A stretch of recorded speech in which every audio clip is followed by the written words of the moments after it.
Wow. Just, I love God so much. Wherever I go, when I pray, I keep thinking this just can't be happening. And it does over and over and over again. Oh, this has been good because Yeah. I'm kind of I've been a little bit down in the dumps and I haven't been doing right and everything like that. And it's just like, man, are you hearing me up there? Like, I'm tired, dude. And then He I heard meet you and He heard you. yeah, He heard you. without a doubt he heard me. You know what I mean? That's awesome. He All heard right, you. well, He heard you, Tristan. Thank you for everything. Oh, yeah, Give me well- another hug. Oh. Hey, I'll be praying for you too. Oh, thank you. Yeah, please do, because you know what, the battle is waging hard for me too. Yeah. Especially as a missionary. Yeah. And I go out and this is what I do, and Satan's trying to stop that.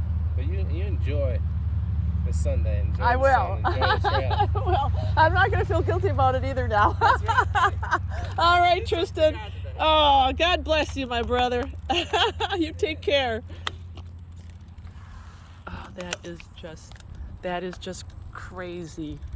So that is Tristan back there. I don't know if you see him. But I just had this incredible encounter, and he's going to see this. Tristan is from Pennsylvania. I gave him a Christ Objects lesson book, and I'll tell you what, I'm here in Florida, and I decided I was going to take a break today.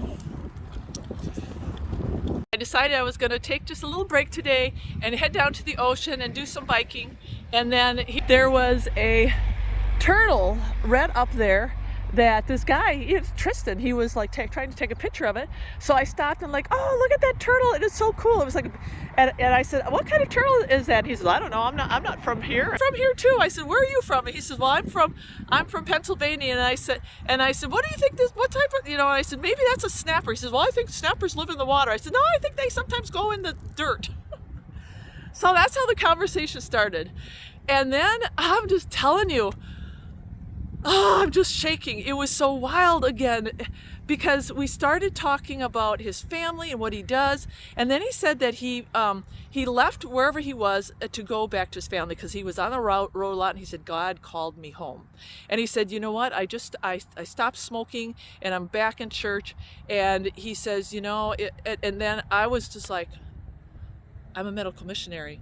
And I said, yes, and I started telling him a little bit about just not a lot, but just a little bit about my story. And I said, you know what, Jesus is coming back. And oh man, I said, that's great that you quit smoking. I said, because I told him about my cancer. I said, the best thing that ever happened to me was my cancer. And you know why? Because now I have to be off the sugar. And through the power of the strength of Jesus Christ, I am. And it's this cancer that Satan comes to rob, kill, and destroy, and he can't. All right, I have to stop so I can share. I gotta stop so I can share this before I forget. So he had this incredible testimony, and he was talking about how then he got into kind of his past and some of the things he'd done in his past. He said he grew up poor and drinking and smoking and doing things he weren't supposed to be doing, like all of us, right? And he said, and then he said, I went the opposite. I got a good job. He said, man, and I worked really, really hard. And the more I worked, the harder, and the money, more money I made. And he said, you know what? And I looked at him, I'm like, what? He says, it was all in vain because I still was empty. And I said, yes, I know. Oh, I mean, the conversation I had with Tristan was just spirit filled. And he says, and that's when I realized that all the money in the world, wasn't going to fill that. And he said, the best thing that happened to me was my wife, because my wife brought me to church. And I was like, yeah. And we talked about that. Okay, now it gets even better. It gets even more spookier. I love it when it kind of gets spooky, in a good Holy Spirit way, like chills on my arms all the time, right? So this is so cool. So he's talking about that. I said, and in the middle of that conversation, because he's talking about life lessons, and I'm like, oh! I'm not gonna believe this. It just came to me this morning. The Lord, I couldn't believe it. This morning, the Lord brought me a devotion that was very, very specific. The devotion said, God in his providence has given his people an opportunity to go to their friends and neighbors and strangers and give them a book. And in parentheses it said, Christ object lessons. And give them this book that has a storehouse of treasures in it about Christ's parables, his object lessons. And I'm like, you're not going to believe this. I said, I read this devotion this morning, and I told him, I said, I read where it talked about Christ's object lessons, and I have this book, and I grabbed the book out, and I'm like, and it's about the parables of Christ, and I said, this is exactly what we're talking about, because all these things, and I opened up the book, and it opened up to money. It opened up to money. And I said, see, this is from Luke. And I said, it talks about the parable of money in Luke. And he's like, oh man, that's awesome. So I ended up giving him the book, and then he took the picture with and I'll put it on the screen. I mean, it was just incredible. So then, oh wow. I mean, he's like, oh, I gotta hug you. Can I hug you? I'm like, yeah, you can hug me. And then in the end, we talked about, I said, we got to remember, because he said, with this cigarette smoking, he says, I sometimes forget the miracle that the Lord performed. He says, I forget. And he said, and I said, I know, I forget sometimes too. And I said, when I got this cancer, I said, the best thing of this cancer was, I said, I used to be addicted to sugar. And I said, when I got this cancer, I couldn't have sugar anymore. And, and what Satan does is he comes to rob, kill, and destroy. But because of the cancer, and he's like, yeah.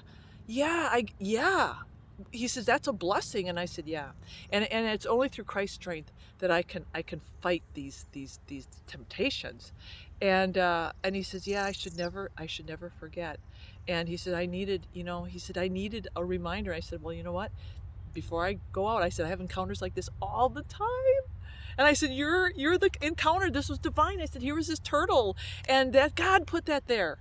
I said, God, I mean, and then he said, and this is just before we closed, because I talked a little bit about his wife being one flesh. He says, yeah, the more we go to church, he says, man, it's getting worse. It's like we're just, things are, and we got all this stress and distractions. And I said, we wrestle not against flesh and blood, but we wrestle against the principalities. And I said, that's what's going on. I said, you know what? Satan's time is running out, and he can't stand it. It's running out. So I said, you're not the only believer right now that is going through all of this. So I said, you got to stay in that one flesh.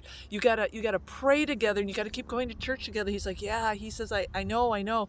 He says, man, he said, I can't believe this, because I was feeling like I wasn't praying enough. He said I was kind of getting distant from the Lord again, and he said something like that. I got a little bit of that on tape, and when he said that, I couldn't believe it, because then it's like, God, you brought us together. And I film these. Why? Because I want you to know at home, when you watch this, that God loves you. God loved Tristan enough to send me to him this morning, and it started this morning in bed with me reading a devotion, going and seeing the Christ object lessons in the devotion, me grabbing the only copy I have of Christ object lessons, which was mine, because there's underlined in line. I opened up, I had underlined some stuff, like, he's like, oh no, that's okay.